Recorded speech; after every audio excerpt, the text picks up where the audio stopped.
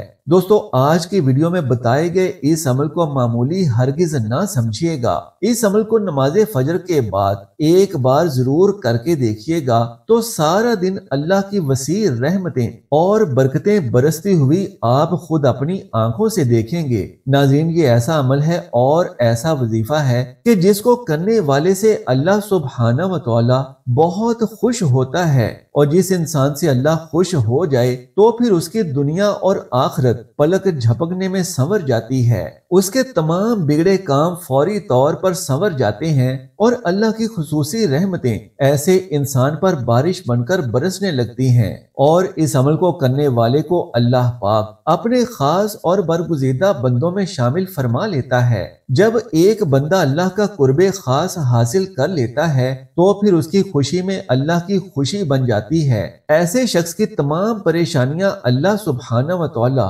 اپنے خاص فضل و کرم سے دور فرما دیتا ہے۔ یوں کہہ لیجئے کہ اللہ پاک ایسے شخص کے نصیب اور تقدیر کے فیصلے کر دیتا ہے۔ تو جب ہر روز نماز فجر کے بعد قرآن کی یہ ایک سورت پڑھنے والا بندہ اللہ سے لاکھوں اور کروڑوں کی خواہش کرے گا تو میرا رب اسے اس کے گمان سے بڑھ کر عطا فرمائے گا۔ ایسے انسان کے گمان میں بھی نہ ہوگا کہ اللہ رب العزت کہاں کہاں سے اس کی غیبی مدد فرمائے گا اور رزق کی بوریاں بھر بھر کر کہاں سے آ رہی ہیں۔ ایسی میری مائیں بہنیں بیٹیاں بھائی بیٹے جوان بوڑھے، الغرض یہ ویڈیو دیکھنے والے تمام حضرات جو روپے پیسے مال و دولت کی اور رزق کی تنگی کے حوالے سے پریشان ہیں، آج ہی سے اور ابھی سے یہ عمل کرنے کی نیت کر لیں تو انشاءاللہ ان پر اللہ کی خصوصی رحمتیں اور برکتیں ابھی سے نازل ہونا شروع ہو جائیں گی۔ عمل کا طریقہ ملاحظہ فرما لیں کہ جب آپ صبح فجر کی نماز کے لیے بیدار ہو جائیں تو سب سے پہلے وضو کر کے گھر میں ہی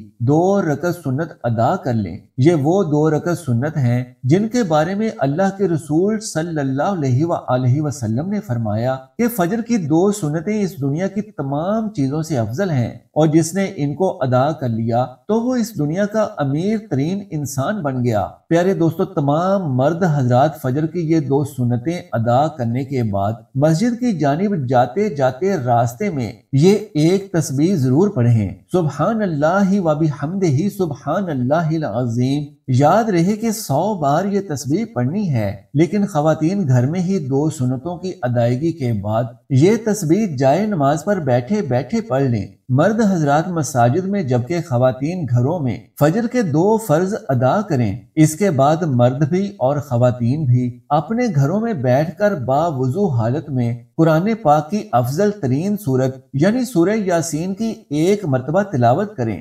یاد رہے کہ اس کی فضیلت کے لیے یہی کافی ہے کہ اسے قرآن کا دل کہا گیا ہے۔ ناظرین کرام، نماز فجر کے بعد سورہ یاسین کی تلاوت کا شرف حاصل ہو جائے تو دنیا کا بڑے سے بڑا وظیفہ اور عمل اس عمل کا مقابلہ نہیں کر سکتا۔